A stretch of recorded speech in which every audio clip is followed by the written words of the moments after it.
Pwede ako paduya na puso. Puso ng saging.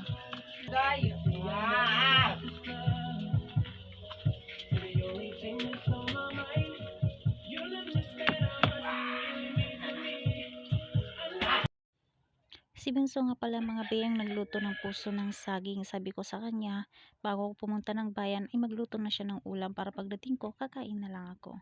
So, ayan, nag-video-video siya paano niya hiwain yung puso ng saging. O, diba? Ang galing-galing niya. Tinuruan ko na yan mga be. Ganon. O, diba? Good job, Bunso. Ganyan nga. Dapat. Magpakabait ka. Sundin mo si mama. O, ayan. Diba? Ang galing-galing maghiwa. Expert na expert. O, ayan na ang mama. Gutom na gutom galing sa bayan. O, ayan. Lumamo na. O, ayan mga be. Kain tayo. Huwag na kayong mahiya. Ganito lang talaga ako kumain. O, diba? Meron pang kanin dyan. Nasa gilid lang. Maraming kanin yan. Kala nyo ganyan lang yung kanin. Sus, marami yan. Kala nyo lang pakyut pa kumain. Pero lalamon yan. Tinatanong nga pala ako ni Bunso kung masarap daw yung luto niya. So, ayan, sabi ko, masarap naman kasi nag-i-enjoy ako kumain.